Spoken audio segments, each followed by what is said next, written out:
Alléluia, alléluia, alléluia, alléluia, alléluia. Vraiment, ils seront étonnés. Tu sais pourquoi ils seront étonnés? En manipulant nos enfants pour nous créer des ennuis, ils croyaient nous voir anéantis. Ils croyaient qu'on n'a plus d'avenir. Parce que nos enfants allaient échouer. Mais ils ne savaient pas que nous avons un Dieu. Le Dieu de la femme, le Dieu de l'intercession, le Dieu qui exauce les femmes à genoux fléchis. Ils ne savaient pas qu'il était dans le combat. Chères dames, une arme très puissante pour repousser la frustration, c'est de savoir comment louer son Dieu. Au milieu des problèmes, au milieu des situations sans fin, au milieu des situations qu'aux yeux des hommes, il n'y a plus de si. C'est fini en ce moment même. Si on loue notre Dieu, il agit. Tu vas croire que je suis en train de parler en l'air. Alors je vais te lire quelques versets et tu sauras que la louange, j'ai raison de louer Dieu. Moi, je prends des heures pour louer mon Dieu. Je prends des heures pour adorer mon Dieu. Si tu me vois dans ma chambre, tu croiras que je suis une folle. Mais moi seul, je savais. Moi seul, je sais que j'ai raison d'adorer ce Dieu. Parce que autour de moi, l'humiliation venait partout passer. Ils croyaient qu'ils ne me feront plus. Mais je suis toujours debout. Mes enfants sont en train d'évoluer pour la seule gloire de Dieu. Prends ta Bible et lis Psaume 22, versets 1 à 4 avec moi.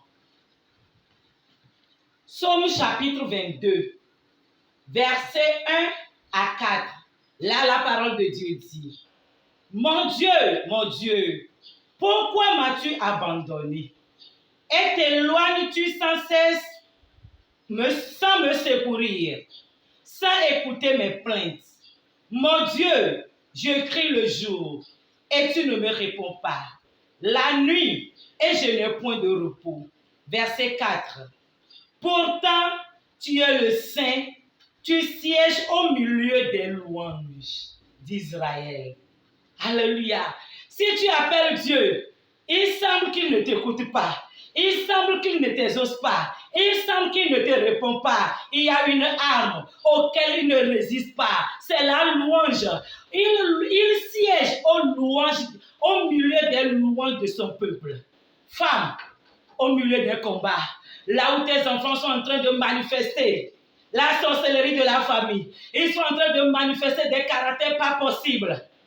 Au lieu de t'enfermer pour pleurer, au lieu de t'enfermer, au lieu de marcher à tête courbée, entre dans ton chambre, mets la musique, mets la louange et commence à célébrer ton Dieu. Dis-lui que je sais que si même tu te tais, tu es au milieu de mon combat.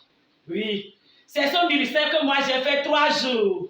Au moment où moi je disais, après ton diplôme, je me suis plié en 1000 morceaux pour te voir avoir ton diplôme. Et maintenant, après le diplôme, tu m'amènes l'humiliation. Après 3 jours de louange et d'adoration, l'Éternel m'a donné la réponse que je ne peux jamais oublier. Au nom de Jésus. Lisons encore un verset avant de clôturer. Actes chapitre 16. Actes chapitre 16, versets 24 et 25. Le geôlier, ayant reçu cet ordre, les jeta dans la prison intérieure et leur mit les ceps aux pieds. Vers le milieu de la nuit, Paul et Silas priaient et chantaient les louanges de Dieu et les prisonniers les attendaient. Verset 26. Tout à coup, il se fit un grand tremblement de terre, en sorte que les fondements de la prison furent ébranlés. Au même instant, toutes les portes s'ouvrirent et les liens de tous les prisonniers furent rompus. Alléluia. On a attrapé Silas et Paul au moment où il faisait jour. Ils n'ont pas eu de solution. On les a jetés dans la prison. Ils n'ont pas eu de solution. Ils n'ont pas eu de secours. Mais quand il a sonné minuit, au moment où tous les humains sont limités de les secourir, parce qu'à minuit, tous les humains sont dans leur sommeil profond.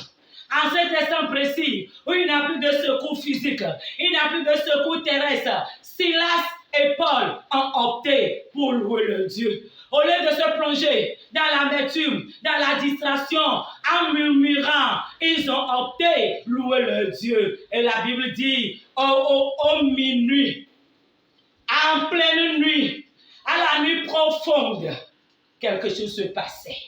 Les prisons s'écrouaient. Leurs fondements s'écroulaient. Les portes cédaient. Et Silas et Paul et les autres prisonniers ont recouvré leur liberté. Je suis là, à ce premier jour d'intercession pour te dire, Seigneur, pour te dire, chère dame, levons-nous. Nous sommes des combattantes. Ne nous appuyons pas sur nos sorts. Levons-nous. Sortons de cette zone de confort où nous étions là pour jouer des rôles de victimisation. Si ce n'est pas mon mari, si ce n'est pas ma belle-mère, si ce n'est pas ma belle-sœur, si ce n'est pas la copine de mon mari, laissons tout ça. Levons-nous au lieu de pleurer. Au lieu de s'enfermer, au lieu de chercher à marcher à tête courbée, levons-nous. Louons notre Dieu. Il va siéger au milieu de nos louanges et il va rompre les chaînes qui lient nos enfants et ils vont recouvrir leur destinée avec maturité pour glorifier notre Dieu.